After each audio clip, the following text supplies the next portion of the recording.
L'exposició d'en Banc Dur, que podreu veure aquest estiu a l'església del convent de Pollença, és una d'aquestes instal·lacions que volen posar Pollença en nom propi, Pollença en lletres majúscules, com a esdeveniment cultural, com a lloc que vol promocionar l'art contemporani. Aquesta instal·lació, si la voleu disfrutar, si la voleu visitar, segur que no vos deixarà indiferents.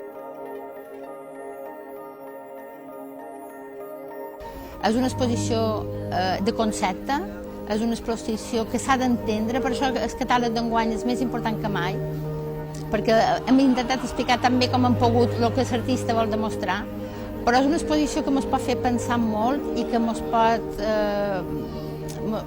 és molt interessant justament això, que de vegades hem de pensar.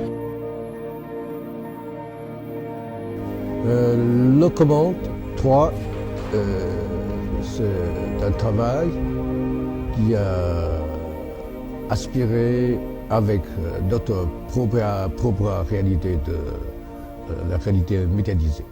Alors, cette œuvre, cette installation qui est intégrée dans l'architecture de l'église, c'est construire une nouvelle réalité, c'est-à-dire une nouvelle religion.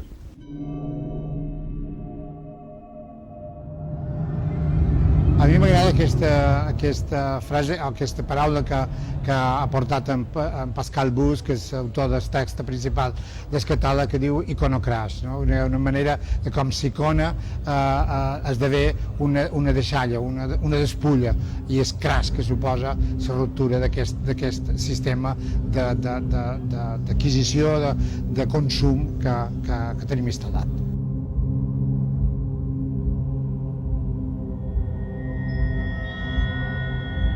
Convèncer-los perquè venguin és relativament senzill.